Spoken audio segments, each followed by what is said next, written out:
Clément Beaune, le 12 mai dernier sur France 2, vous disiez, je cite, « Je pense que le pass sanitaire serait excessif parce qu'on créerait une société à deux vitesses ». Je ne peux pas vous demander pourquoi vous avez changé d'avis, parce qu'il y a effectivement le Delta et la situation sanitaire a changé. Mais est-ce que ce que vous décriviez à l'époque n'est pas toujours juste aujourd'hui? Le pass sanitaire va créer une société à deux vitesses.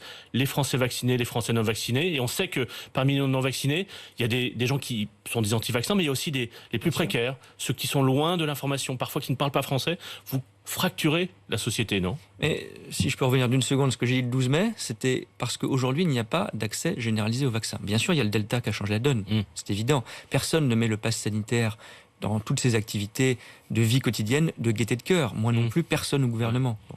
Mais non seulement il y a le Delta, mais je l'ai dit, la grande différence, c'est qu'aujourd'hui, le vaccin est accessible à tous. Mais est-ce que c'est pas quand même une société à deux vitesses qui va exister à la rentrée? J'espère que ça va durer le moins longtemps possible. Ouais. Et encore une fois, gouverner, c'est choisir, et choisir, c'est difficile.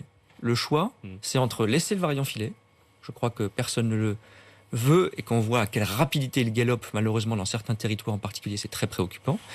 Ou alors vous faites des restrictions générales pour éviter sa propagation, ou alors parce que le vaccin est accessible aujourd'hui à tous, qui est la grande différence à ce que nous vivions encore au mois de mai.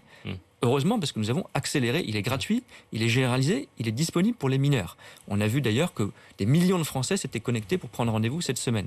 Et donc nous trouvons, oui, un équilibre proportionné entre des restrictions, la protection sanitaire et une société que nous souhaitons la plus ouverte et la plus inclusive possible dans ce contexte.